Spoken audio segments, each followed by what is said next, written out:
Fellow nerds, it is time to talk about The Mandalorian, Chapter 22, Guns for Hire. Yes. You know what? Let's talk about the bantha in the room. Let's definitely talk about the bantha in the room. The internet does not seem to like this episode. We have, unfortunately, we are on Twitter, if we're better or worse. A lot of Star Wars fans not feeling this, and I don't know why. And now I don't want to speak for all Star Wars fans because I follow a healthy mix of a lot of people, and there are plenty of people that do appreciate this, and they had a lot of fun. But the louder, more annoying people who have a following on YouTube and stuff are definitely speaking out about how much they dislike this. So I guess, I don't know, are they the majority or the minority? Keith, what do you think? The people who it's hard to tell. It's almost like they're the loud minority. Okay. Because I was really shocked that with all the hate this episode was getting. Mm-hmm. Because while it wasn't the greatest episode of all time, I didn't think it was bad in any way. I thought it was above average. It was good. I enjoyed it for the most part. It had a little side. It's funny because people were like, this was like a side mission. I mean, he's had missions where of the Mandalorian. Have you not been watching it? If you go back and so shameless plug, if you go back and you watch our older episodes, we said that like in episodes 2, 3, 4, whatever, we were talking about like, oh, so this is just like this bounty hunter dude who goes on side missions. It's sort of like a D&D campaign. He's getting his crew together, and he's got his fighter, he's got his wizard, he's got his and he's putting together these teams, and he's doing all these side quests. Like, okay, that's just how it's always been. And it was like the Jawas. He got Baby Grogu in that first episode, and you think, okay, he's going back, he's going to turn it in. No, the second episode was Jawas dismantled the ship. Yeah. And he had to figure out how to get his parts back, and he had to go, fight the Mudhorn and get an egg for them to eat. Yeah. That's what the show has been about all the time. I think a lot, because, I saw people they're like, this is what it used to be, and it showed like a picture of, very kind of, dirty looking when he first got Grogu in the place he was in. They're like, now it's this. And it was the very sort of shiny and happy, this planet we were on. And I'm like, do they think this entire galaxy is going to be the exact same? I mean, I thought it was kind of nice that they introduced, like, hey, this is a planet. It's an independent planet. They're just really out to have fun. They have robots doing all their work, which reminded me a lot of... Look, I'm just happy they're not going back to Tatooine again. Right? 100% true. There are other planets. What was the little robot movie? Why can't I think of it? The Pixar robot movie. Where he gets on a ship and all the people, they're like, people don't have to do anything. WALL-E. WALL-E. Yeah, WALL-E. It kind of reminded me of that. The robots are doing all this stuff. Yep. And, I mean, I was entertained. I thought it was funny that Darth Grogu was using his force powers to cheat for the Duchess. Cheat. That was great. And, so, hey, that was the other thing that people seemed to be upset about was we had some star-studded cameos, and we had 3 of them. We had, well, I guess 3 big ones, anyway. We had Lizzo, obviously, playing the Duchess that you were just talking about. We had Jack Black as her husband, who was a former a former Imperial doctor, or not doctor, I'm sorry, he was a captain. Captain Bombardier. I can't talk tonight, I'm telling you. But yeah, Jack Black played Captain Bombardier. We had Lizzo playing the Duchess of, was it Pantina 15? What was the name of this planet? Yeah, it was, I wrote it down because I wasn't sure. It's Plazar 15. Plazar 15. Yeah, I knew there was a 15 in there. But yeah, and it's funny because they kind of describe it as they're both very aloof, and they're like, oh yes, the robots do all the work for us, and we're able to focus on the finer things like arts and enjoying life, and it's a direct democracy. Everybody votes for everything, and all they have time for is to enjoy food and vote. Yeah. And, it was kind of funny because they're like, oh, we're the royals, but we put up, elections, and we were voted in, so... Like Naboo. Yeah, exactly like Naboo. But I thought it was great. They went there to go talk to Axe Wolves and, the former Mandalorians who were their sort of standing army because they weren't allowed to have an army because Captain Bombardier was a former Imperial, and they got roped into doing a side quest. Yeah. You know, they were like, hey, weapons are your religion, right? We need you to do something. And the line that I liked the most in this whole episode was when Mando said, you had me at battle droids. Like, he hates droids so much. That was really my only main issue with this episode. Is I thought he had grown past that. I'm not saying I thought he had grown past the idea of battle droids specifically. Obviously, he's still salty over battle droids because they're the ones that killed his parents, but it seemed like his entire droid hatred just kind of manifested again in this episode, and I thought he was getting better. I think he's gotten better, but they're still there. It still has not, like, fully worked out of his body because, well, here's the funny thing. You know, IG-11 sort of sacrificed himself for it, so it kind of is friends with IG-11. I thought for sure he was going to ask for an IG memory chip from those Ugnaughts when he was down below, when he was talking to him. Yeah, no, that side quest's over. He's done with that. Yeah. They're probably never, or they'll do it 2 seasons from now, and it'll be like, oh, hey, look, let's go get IG-11. But it was nice when he was talking to the Ugnaughts. You know, once again, we saw 2 sides of Din Djarin, I think, in this episode. One, the natural-born leader. He knew how to talk to the Ugnaughts, you know, from Quill and all that stuff. You know, he was very good with working with them to get what they needed to continue their quest. And I loved hearing him say, I have spoken. That was such a nice callback to season 1. You know, I didn't expect that because I thought that was just like a unique trait that Nick Nolte's Ugnaught did. I didn't realize that was just their way of speaking because we never heard them speak until The Mandalorian. At least that... Wait. No, that's true. We didn't even hear them speak in Rebels, did we? They kind of made little grunting noises. Yeah.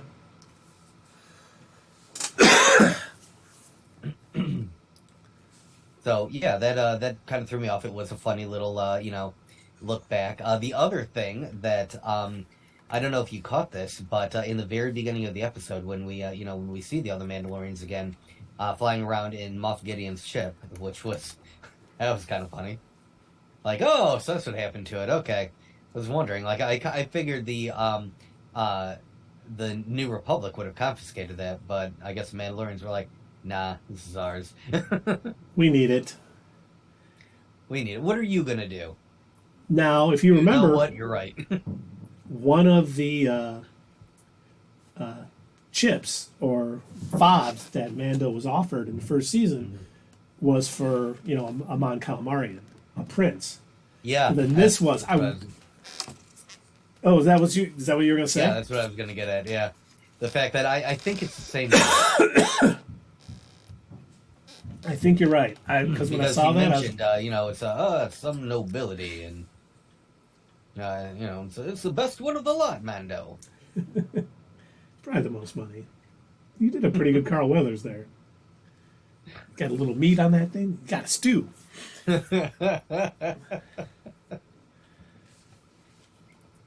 But yeah, I thought there was a lot of fun scenes. I really did think that it moved the story along. Yes, we had our little side quest, but I mean, again, that's pretty normal for a Mandalorian episode.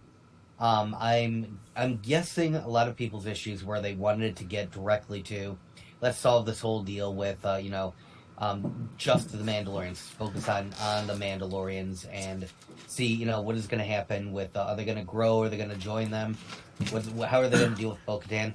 And I get it. We'll probably get more of that in the final 2 episodes, with them actually... reforming and making a larger Mandalorian nation or whatever, whether it's on Navarro or whether they decide they're going to take back Mandalore, I'm not sure.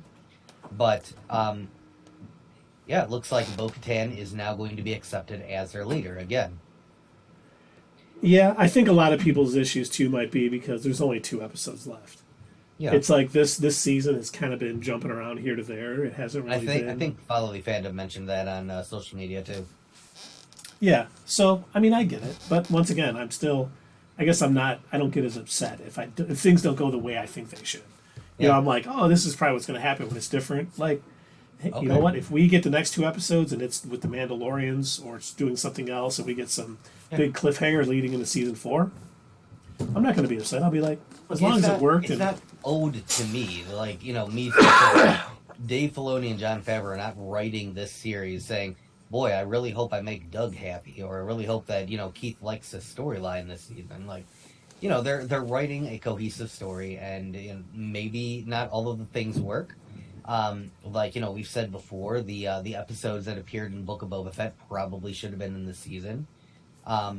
There are certain elements that maybe weren't the greatest. A couple of episodes that were like, and it did feel like some of the episodes where Din Djarin didn't even appear, like the ones where it was taking place on Coruscant.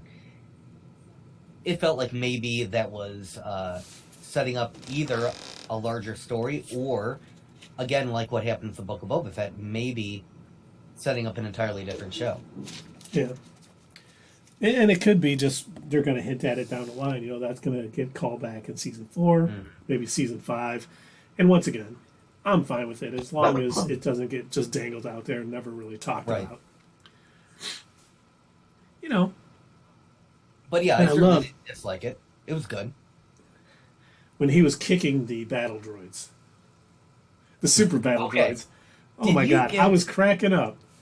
During that entire scene, I guess most of it. So the entire thing with it being a robot detective thing where they're trying to figure out, okay, what's going on? Let's look at the clues. Let's track this down. Who's a replicant? Robot bar. I kept thinking of Isaac Asimov books. Oh, see, I was thinking Blade Runner. Oh yeah. Because that's basically every Isaac Asimov book is. There's some detective some human detective that has to figure out, okay, these robots are supposed to be programmed. They've got the 3 rules of robotics. They don't hurt human life forms. What is going on? I need to figure out what happened and get to the bottom of it. And that was basically the premise behind the iRobot movie, right? So you've got Will Smith's character, and he's a detective. He's trying to figure out, okay, why are these robots malfunctioning? And did kind of the same thing, right? He's trying to figure out, okay, what if I poke and pry to find the one robot that's malfunctioning? And so Din Djarin did like the same thing. I'm like, oh my God, this is like iRobot. This felt just like an Asimov book or movie, either way. I don't think I ever saw the movie with Will Smith. It had Shia LaBeouf in it, so you didn't miss much. Oh wait, then I better see it. I mean, hey. He was annoying. He was basically. You remember the character that he played in the Indiana Jones movie? Oh my God! Please don't bring that up. He was that. Oh dear God! I don't want to hear that.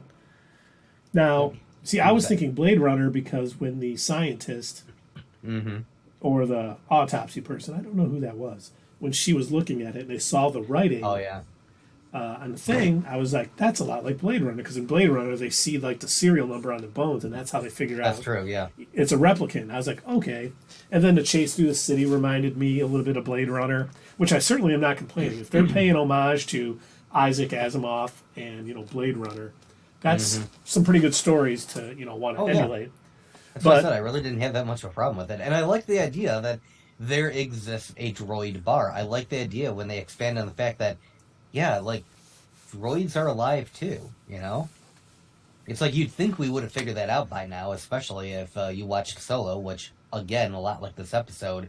It was a good episode. You guys are just mean. Solo was a good movie. Give it another shot, okay?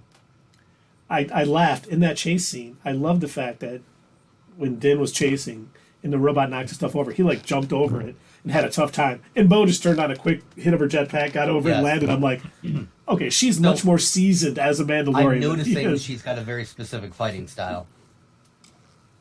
Oh, she does. Yeah, I like it. It's good. Yeah, of course she'd be more seasoned. She's fought in a lot more wars. Yep.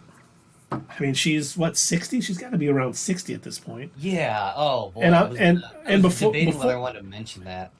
Before the internet jumps all over me, Katie Sackhoff does not look like she's 60. No. I'm just saying, she was around in the Clone Wars and all of that. This takes place. That took place. Like a young adult then. Yes. I don't want any Katie Sackhoff stands to jump all over me because I adore Katie Sackhoff.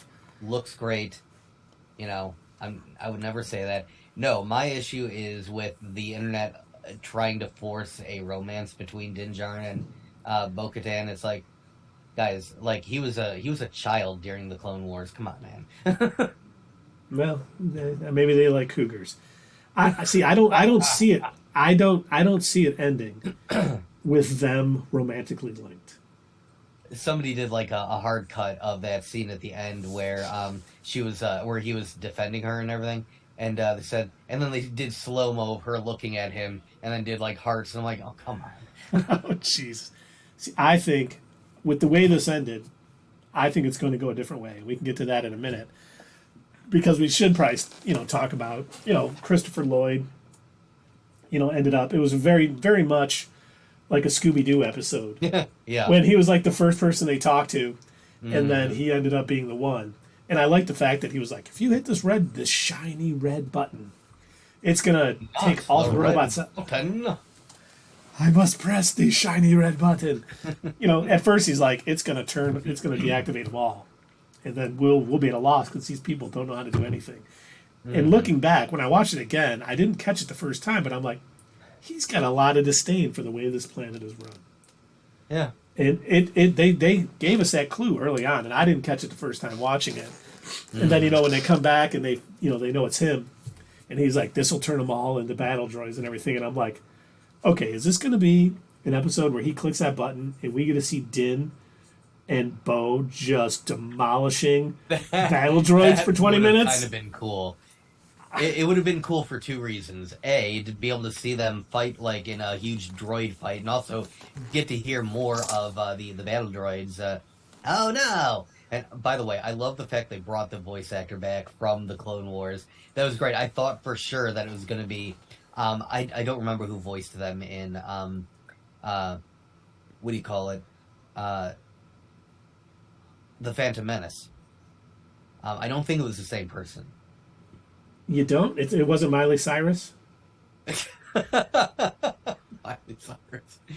But whoever voiced him in the Clone Wars, I forgot to write that down, came back, did the voice. It was perfect. It was like hearing an old friend. And I thought for sure that they were going to be like you. I thought they were going to rampage through the city, fighting them all. They did not. But it would have been great. And the second reason would have been great is just to watch like these people that they haven't had to lift a finger in how long. Like, now, here Jet, like, now what do we do? Well, I can't grow crops. These hands can't farm. Yeah, they would have been screwed. But, that didn't happen, unfortunately. And she Black Widowed him at the end of Winter Soldier, which was great. And it was great seeing Christopher Lloyd. Winter Soldier. Okay, so how did you like his like proud speech of how great Count Dooku was? That was awesome. That was Count Dooku's been getting some love in the Star Wars community lately. The Tales of the Jedi stories with him was great. Loved it. And it was nice. We got a bunch of in that Bad Batch. We saw Count Dooku came and stole everything that was ours and really ruined us. Mm-hmm. But now we're seeing there are people multiple sides to him. Yes, and people see different areas of it. This guy wasn't directly affected by the bad that Count Dooku did. Probably saw the good he was doing for some of the Outer Rim as a separatist, so he worshipped him. I thought that was well done. Separatist is a pejorative term. And it was nice. Every time we kind of because I think the way the city was reminded me more of the prequels than anything else. The way it was, lavish and overdone. Yes. Everything was going great. It wasn't, it was pre-Clone Wars. It was Galactic Republic or Galactic Empire. That's a lot of what they did. They were taking things from previous eras and they were putting them to use on this planet. They had mentioned that, all of these droids were supposed to originally be scrapped. Now, I don't know if they commandeered them or if they bought them. I don't remember what they said. But they got them on their planet, reprogrammed them, and put them to use. And they got them from the planet that Bill Burr's character was working, yeah. So, I mean, the fact that, there's all that out there, they should be using it, you know? Yeah, We've seen I agree. multiple, we've seen it on the Bad Batch where communities were using battle droids for protection or for other things. I like that they do it. It's kind of nice. We get those, callbacks that we like. But I would like to know, though, Keith, speaking of that button again, why did that exist? Who decided it was a good idea to have a Order 66 but droids button? I'm sure Christopher Lloyd, because he knew if he ever got caught. He was the one who purposely installed that? Oh, yeah. Because he knew if he ever got caught, he would want to turn the droids against everybody. Like, hey, man, what are you installing over there? Oh, not to worry. It's just a button to shut them down. Yes, that's it. It's a failsafe. Monty, if things ever get out of control, if things get out of control, this will take them down a notch. So don't worry about it. Great idea. Yes, a marvelous idea, isn't it? From a better age. What was that? Nothing at all. Oh, but I wanted to talk the thing about at the resistor too. Oh, okay. Because I thought it was great how Din was so good with the Ugnaughts. Like, he's like, let me handle this. But when he was in the resistor, his hatred of droids was starting to creep out a little bit.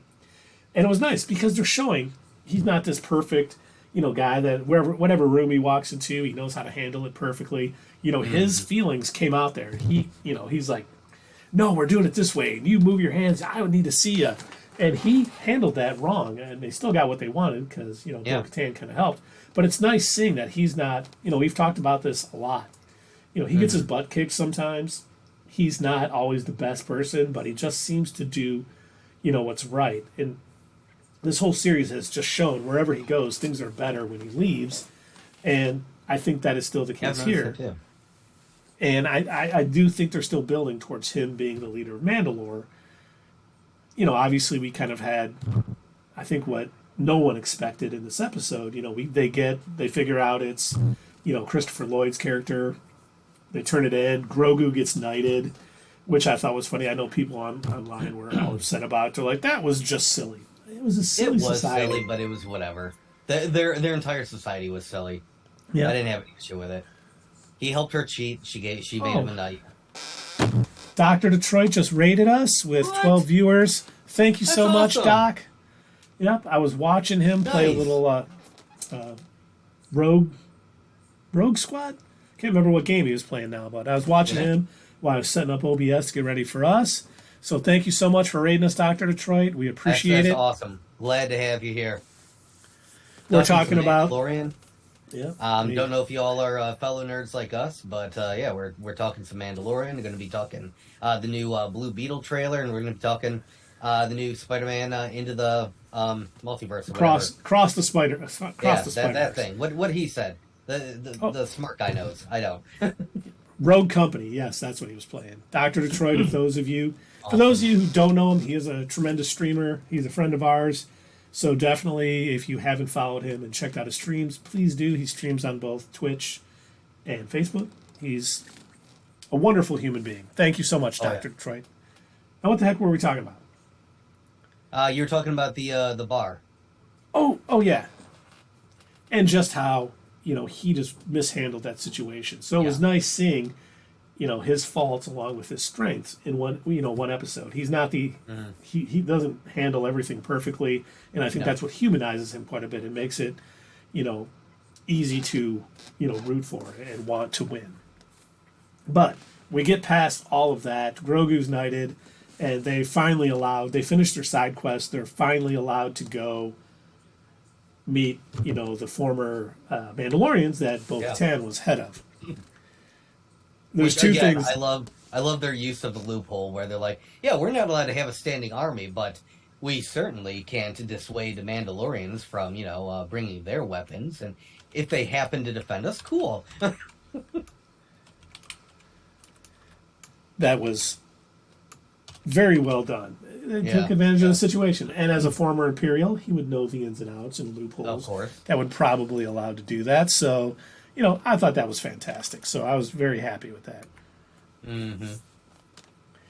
But they get out. They're with the Mandalorians, and we get, and when she's about to challenge Axe Wolves, which is still such a wonderful name for a Mandalorian, And he's like, Right. you know, Din is the one you should be challenging. He holds the dark saber. And then he said something, you know, he's not even really a Mandalorian. Like, okay, I didn't realize the Mandalorians had racists. Like, that was a little, yeah. He Axe doesn't have an Malfoy. ounce of Mandalorian blood. It's like, dude, come on. His uncle was Draco Malfoy. He's a Right. pure blood. He's those Din Okay. Djarin's a mudblood. I was thinking about that though. So I don't know if you've watched Fatherly Fandom's Mandalorian videos, his history of the Mandalorians. I have. So if you recall, in his video, he goes over about how the Mandalorians are basically they were an amalgamation of a bunch of people that just Yeah. happened to settle. I believe the original Mandalorians were a completely different race of peoples. They weren't even human. Yeah. They were. I can't remember what they're called now, but yeah. The day that was on the one episode when they said Happy Tongue Day or Yes, whatever. It was the tongues. Yep. Yes, the tongues. That was it. So, bro. So then we get, you know, Bo-Katan and Axe Malfoy, Axe Wolves going at it. I thought 100%, I was 100% sure Grogu was going to help her win. Like he cheated for the Duchess, but he didn't. I think he knows enough. I'm almost thinking, okay, he's almost Mandalorian now because he knows, you know, you can cheat in a silly little game that they're playing and all that, but you don't cheat when they're doing one of these battles. So I thought that was pretty cool.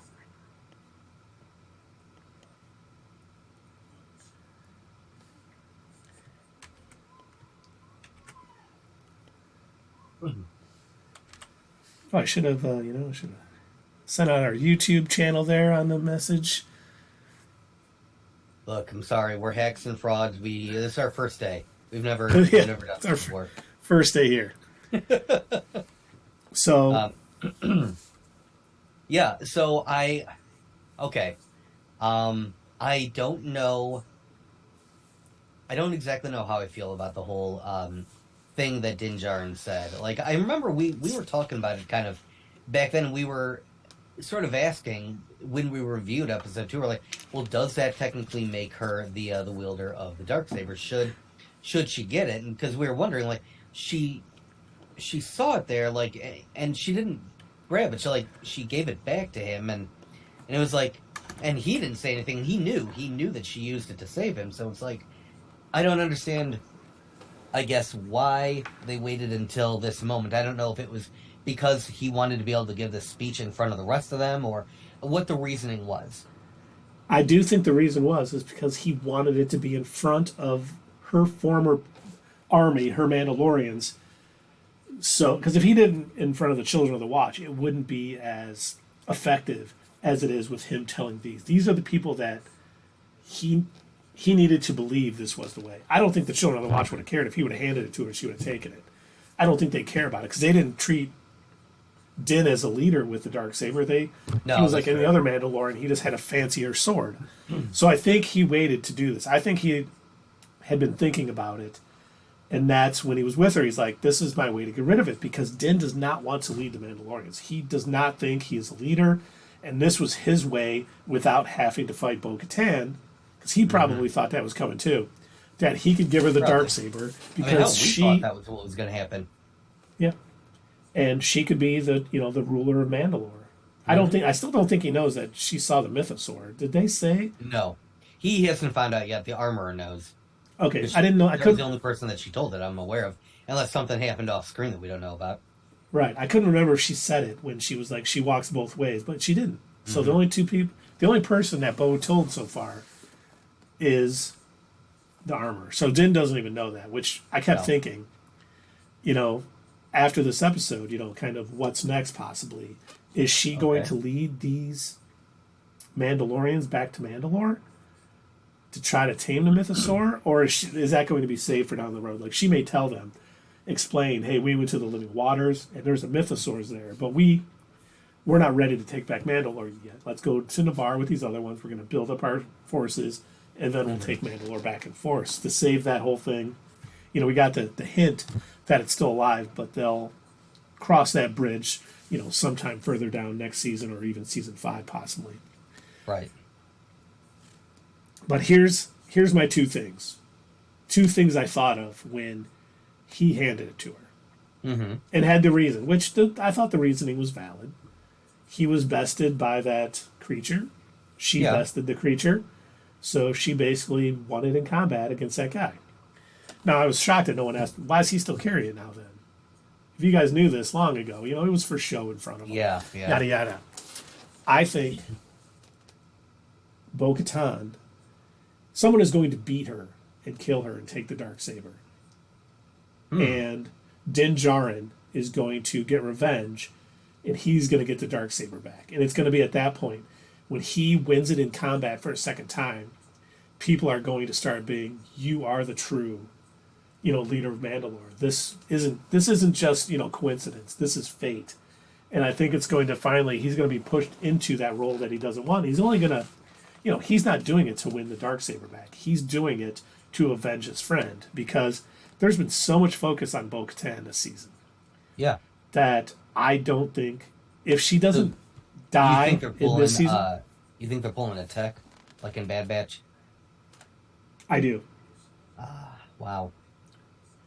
And I think it's either going to be against Moff Gideon's forces at the end of this, or something. And I don't know if it'll happen this season. We only got 2 episodes left, so I don't know if it'll happen. It could happen season 4 at some point, but I do think it's going to be her being killed and then Din Djarin getting the revenge to get it back, and that's when he's going to truly be the Mandalore. I'm waiting for another hollow message to come over to Din Djarin, and it'll be like the same thing Moff Gideon said before. You have something that belongs to me. You may not know how important it is. And this time he's talking about the Darksaber. Yep. There's one other theory I thought about when he handed her the Darksaber. And I really hope this one is not true. What? There's been rumors that Pedro has wanted to leave the show. Okay. And this could be their way of switching it over, transitioning to Bo-Katan being the Mandalorian and not Din Djarin. Because we know, he's been working on The Last of Us. He's got other things stirring. He hasn't even been in, the armor much. There's been, his stunt doubles have been in the armor. He does the voiceover, but he has not actually been in the armor that much in season 3 as he was in 2. He wasn't much in 1 either because he was doing things too. I wasn't aware of that. And I'm worried because there's been rumors about that. There was, before this season started, they said it's taking so long because Pedro walked off set. He doesn't want to do it and all this stuff. Turned out to be false. Well, it did. But sometimes, people hear he's upset and start exaggerating the rumors a little bit. Oh, so you think there's some truth to it? I don't. I hope it's not. But I think it could be out there. If there's any bit of truth to it, this could be their way of, basically making Bo-Katan the head of the show. Which I don't think they're doing. I think the other theory, they've been building her up all this season because, unfortunately, she's going to die. So I think it's actually the opposite. I think it's a lot simpler than that. I wish it was like a big fanciful twist like that, but I really think that it's going to just turn out to be the simplest answer, that they're setting her up and they're focusing so much on her because they want her to take this leadership role and sort of carry on the role that she was supposed to be doing in Rebels, to be the new leader of Mandalore, to unite all the people, to basically do what we never got a chance to fully see happen in Rebels or in Clone Wars or anything like that. I think that's what they're doing. They're setting it up for us to see her take on this role. And that's why they're focusing so heavily on her, so we get to know her and learn why she should be their leader. Like, do you think we're going about?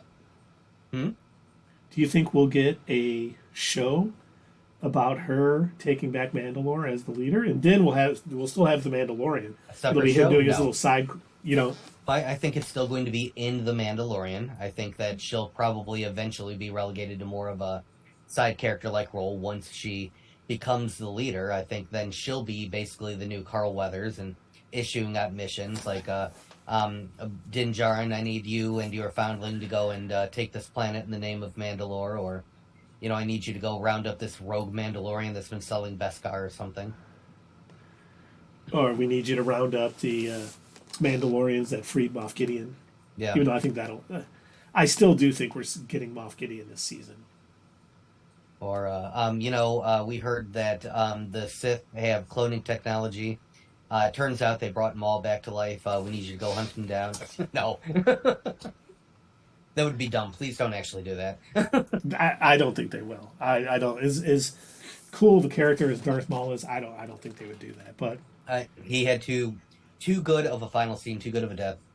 Do not bring him back. Yeah, that would ruin his death at Obi-Wan's hands, which was absolute perfection. The best way. Absolutely. And for anybody in the chat that doesn't know what we're doing, anytime that we say absolutely, we take a drink. Because we say it way too much. You think it would curb us from saying it, but it really doesn't. It doesn't. Now, what were we talking about? That delicious blue milk to slurp down. We were talking about the potential for going forward, future seasons. Maybe Bo-Katan takes on a leadership role, but is more of a Carl Weathers type side character where she's issuing out commands. That's the direction that I think it's going to end up going into.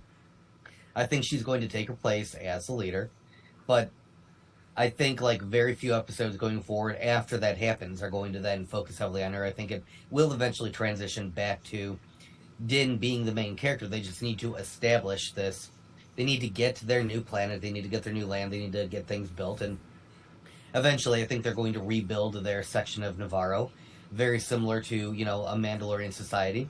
And I think what we'll end up seeing maybe in future seasons, other than, Bo-Katan issuing out commands from her new throne, I think we're going to see some fighting between the citizens of Navarro and the Mandalorians, who love violence and fighting, and the Navarroanians, that just want peace.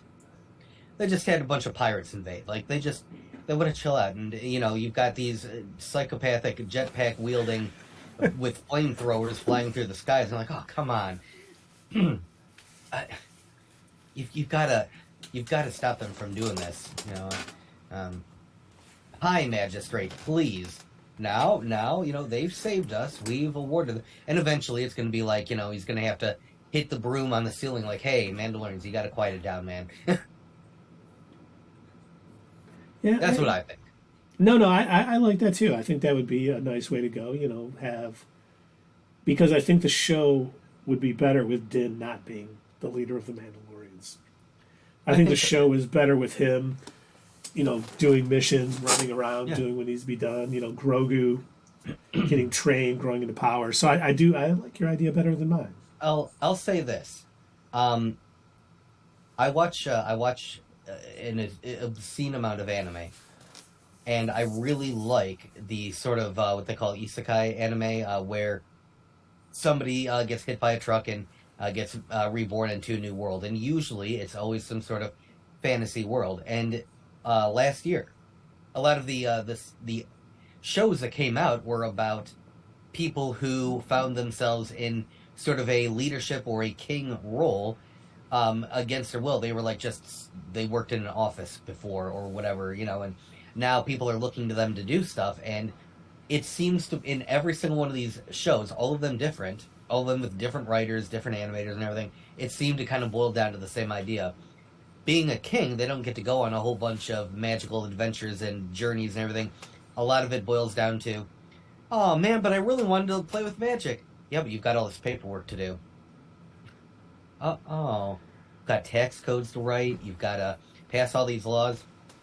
One of my favorite animes that I watch is called Overlord, and it's about this guy who accidentally gets sucked into a video game that he played all the time, and he becomes his character of an evil overlord ruling over a necropolis castle where he's got all these undead monsters and everything.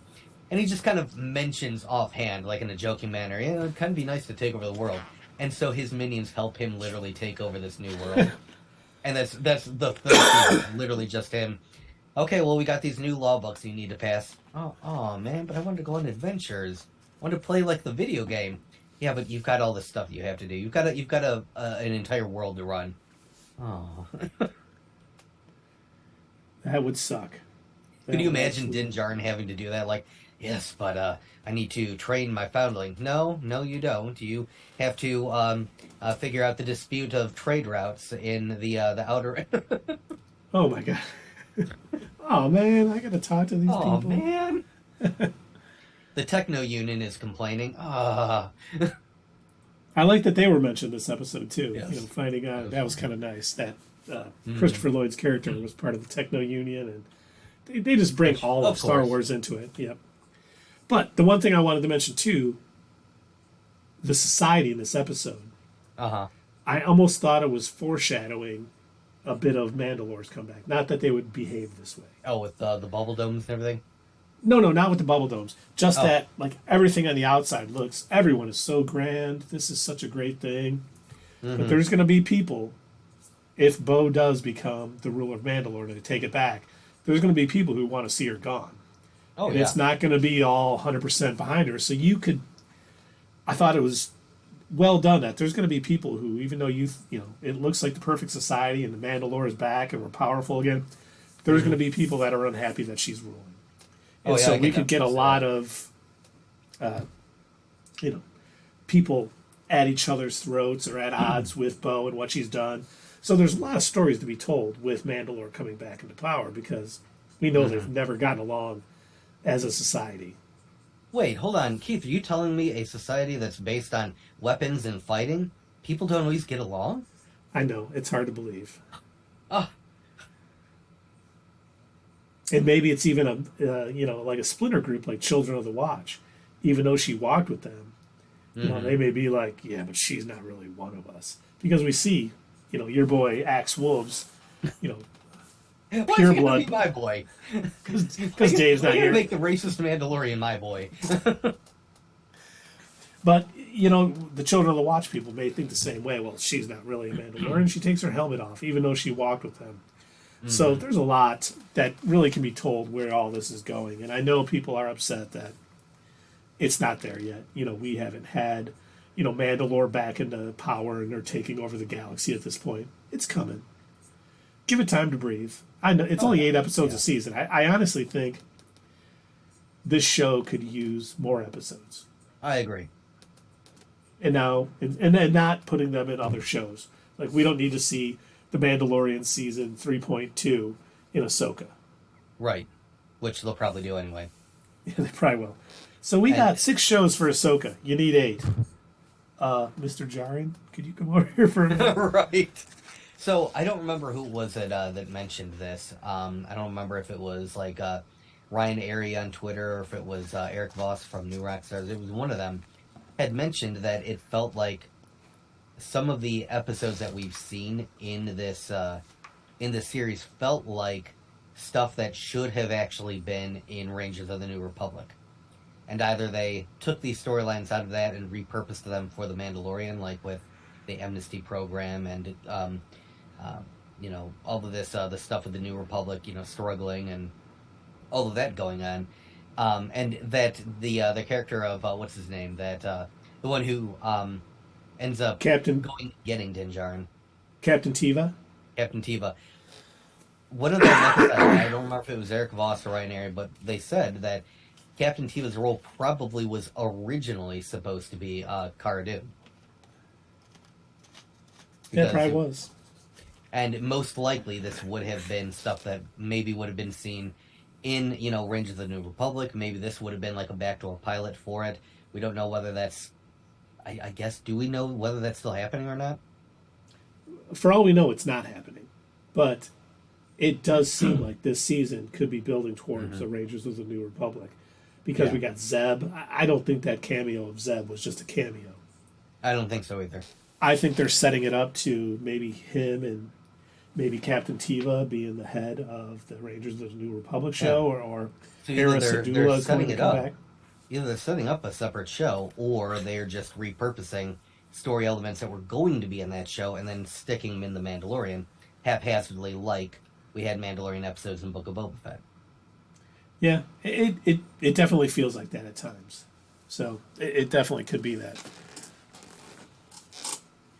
Which, a lot of people are hating this season. And while this is probably the worst Mandalorian season, it's not like it's bad. Right? It's just season 1 and 2 were, great. I really enjoyed them a lot. Where this is good. I need you all to go back and rewatch Rise of Skywalker, and then tell me how much you hate this season of The Mandalorian after that. Come on. For one, why would you torture people and making them watch Rise of Skywalker again? Just remember how you felt after. They need to be reminded. I went back and I rewatched Attack of the Clones, and I remembered why I disliked that movie so much. I do not understand the people who are like all overly nostalgic about it. It is not a good movie. I'm sorry. I did watch it in earnest because I thought, you know what?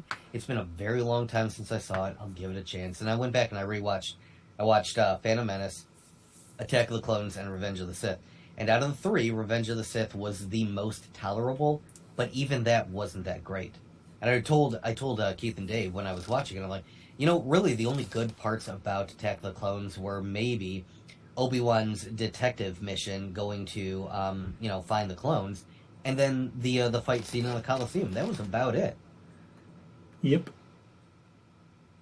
Like there was actually a lot of scenes that were cut out that I think should have been left in. Like there was an entire discussion that Dooku was supposed to have had with Obi-Wan that explained his side of things more, and even sort of hinted at the idea that maybe he didn't really want to work for Palpatine.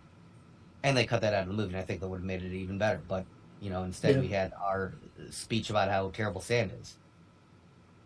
Which was just god-awful, unfortunately. So, yeah, go back, watch that stuff, and then tell me that this is the worst Star Wars you've ever seen. Come on.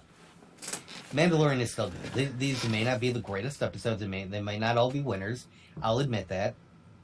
I've had my problems with them. I'm not trying to, defend everything, but it's not terrible. They're fine. They're harmless. They're above average. Not great, but good. And that's... I absolutely agree with you.